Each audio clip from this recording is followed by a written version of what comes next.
Sols band কিংবা পার্থ বড়ুয়া, দুটো নামই বহু বছর ধরে সমার্থক। তবে এই চেনা পরিচয় পেরিয়ে সঙ্গীত শিল্পী পার্থ বড়ুয়া নিজের জাত চিনিয়েছেন, চলছেন বহুভাবে।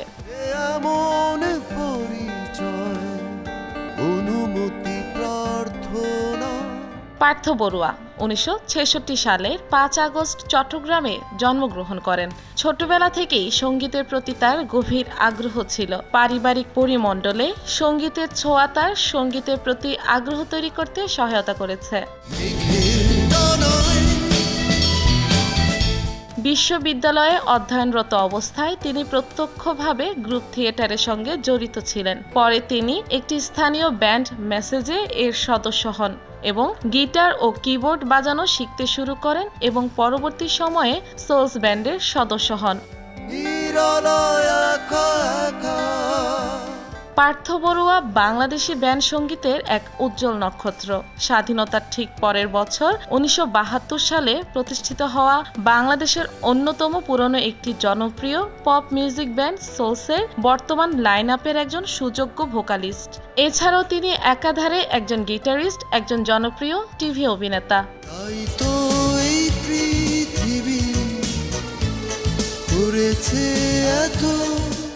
1980 সালে বের হয় সোলসের প্রথম অ্যালবাম সুপার সোলস। এটি ছিল বাংলাদেশের কোনো ব্যান্ডের প্রথম পূর্ণাঙ্গ অ্যালবাম, প্রথম রক অ্যালবাম। সেই অ্যালবামে মন শুধু মন ছুঁয়েছে, তরে পুতুলের মতো করে সাজিয়ে, এই মুখরিত জীবন গানগুলো অল টাইম হিট। শুধু মন ছুঁয়েছে, শুধু মন, ও সে তো মুখ খোলেনি।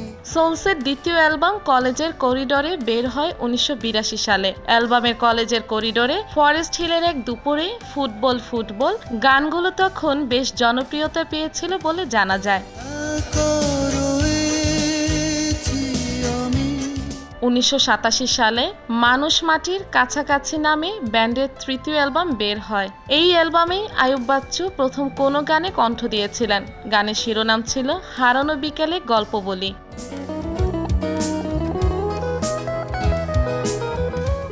ইস্ট অ্যান্ড ওয়েস্ট নামে সোলস তাদের চতুর্থ অ্যালবাম বের করে 1988 সালে। 6টি বাংলা গানের পাশাপাশি 6টি ইংরেজি গানও ছিল এই অ্যালবামে। সেই বছরেই আয়ুব বাচ্চুর হাত ধরে সোলসে আগমন ঘটে পার্থ বড়ুয়ার, যিনি এখনও সোলসের ভোকালিস্ট হিসেবে আছেন। সোলসে আসার আগে পার্থ বড়ুয়া ছিলেন কিবোর্ডিস্ট। পার্থ গিটার শিখেছেন এবির কাছেই।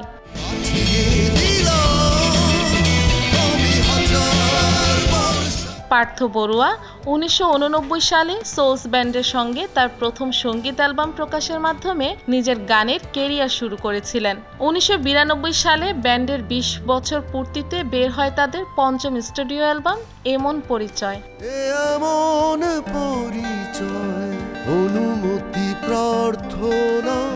1995 সালে সোলস বের করে তাদের ষষ্ঠ অ্যালবাম আজ দিন কাটুক গানে।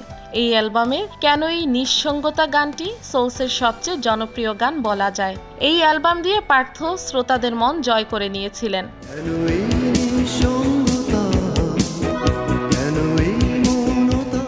1995 সাল বিটিভিতে বসেছিল সঙ্গীত প্রেমীদের জলসা। সেই আড্ডায় সকল গুণীদের সামনেই শচীন দেব বর্মনের বিখ্যাত গান বাঁশি শুনে আর কাজ নেই, সে যে ডাকাতিয়া বাঁশি গেয়ে চমক লাগিয়ে দেন ব্যান্ড তারকাদের তৎকালীন অন্যতম জনপ্রিয় ব্যান্ড দল সোলসের গিটারিস্ট। দিনে দিনে নিজেকে সুপ্রতিষ্ঠিত করেছেন, ব্যান্ড জগতে নিজেকে অনন্য করেছেন গায়ক ও গিটারিস্ট হিসেবে।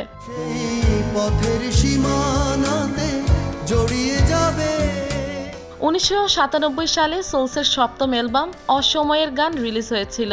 অ্যালবামের আইয়োনা আইয়োনা গানটি সে সময় বেশ জনপ্রিয় হয়েছিল। মনে মনে সুর দিয়েছি, একুস্টিক ভার্সনে তাদের আগের কিছু গান, কিছু নতুন গান আর জনপ্রিয় কয়েকটা গানের কাভার মিলে 2000 সালে বের হয় সোলসের অষ্টম অ্যালবাম মুখরিত জীবন। 2002 সালে বের হয় তাদের নবম অ্যালবাম তারার উঠোনে। দশম অ্যালবাম টুলেট রিলিজ হয় 2005 সালে। 2006 সালে বের হয় তাদের 11তম অ্যালবাম ঝুট ঝামেলা। সোলসের 12তম এবং সর্বশেষ অ্যালবাম জ্যাম বের হয় 2012 সালে।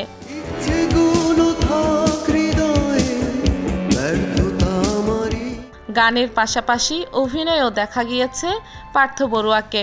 2007 সালে প্রথম অভিনয় করেন জয়া আহসানের বিপরীতে শহরতলির আলো নাটকে। এরপর ছায়াযোগ জলছাপ, FNF, আলো, অবাক ভালোবাসা, তোর জন্য প্রিয়তা, শ্রাবণের বৃষ্টি, খুঁটিনাটি খুনসুটি, a journey of love, kick off, highway to heaven, সাদা আলো, সাদা কালো নাটকে জনপ্রিয়তা পেয়েছেন। নাটকের পাশাপাশি 2016 সালে তুমুল সারা জাগানো আয়নাবাজি সিনেমাতে অভিনয় করেছেন তিনি। সিনেমায় সাংবাদিক চরিত্রে অভিনয় করে বেশ প্রশংসিত হয়েছেন। ক্লোজ আপ তোমাকেই খুঁজছে বাংলাদেশ রিয়েলিটি শোতে বিচারক হয়েছেন। ওয়েব সিরিজ তাকদিরে অভিনয় করে আলোচিত হয়েছেন।